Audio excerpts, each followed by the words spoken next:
दोस्तों ये मूर्ति भगवान विष्णु के चौथे अवतार यानी भगवान नरसिंह की है, जो इनका जन्म हिरण्यकश्यप राक्षस को मारने के लिए हुआ था। इस मूर्ति का एक रहस्य ये भी माना जाता है कि प्राचीन शिल्पकार केवल धार्मिक कहानी नहीं दिखा रहे थे, बल्कि मानव जीवन का दर्शन समझा रहे थे। मंदिरों में आने वाला व्यक्ति जब ऐसी मूर्ति देखता था तो उसे यह संदेश मिलता था कि जीवन में इच्छाएं, अहंकार और ब्रह्म मनुष्य को कमजोर बनाते हैं और आत्मज्ञान ही उसे संतुलन देता है।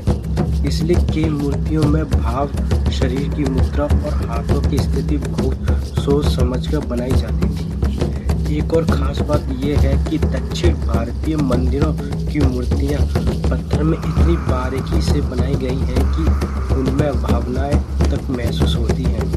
यह केवल कला नहीं बल्कि उस समय के विज्ञान और गणित का भी प्रमाण है।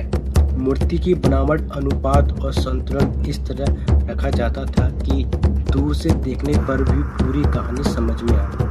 रहस्य की बात करें तो ऐसी कई मंदिरों में यह माना जाता है कि हर मूर्ति एक शिक्षा देती है कि शक्ति का सही उपयोग संरक्षण के लिए होना चाहिए, विनाश के लिए नहीं। इसलिए इन मूर्तियों को केवल धार्मिक दृष्टि से नहीं बल्कि जीवन के संदेश के रूप में भी देखा जाता है। कुल मिलाकर इस वीडियो में दिखाई गई मूर्ति हमें ये बताती है कि प्राचीन भारतीय मंदिर सिर्फ पूजा के स्थान नहीं थे, बल्कि ज्ञान और दर्शन, जीवन के रहस्यों को पत्थरों में संयोजकर रखने वाले ग्रंथ थे।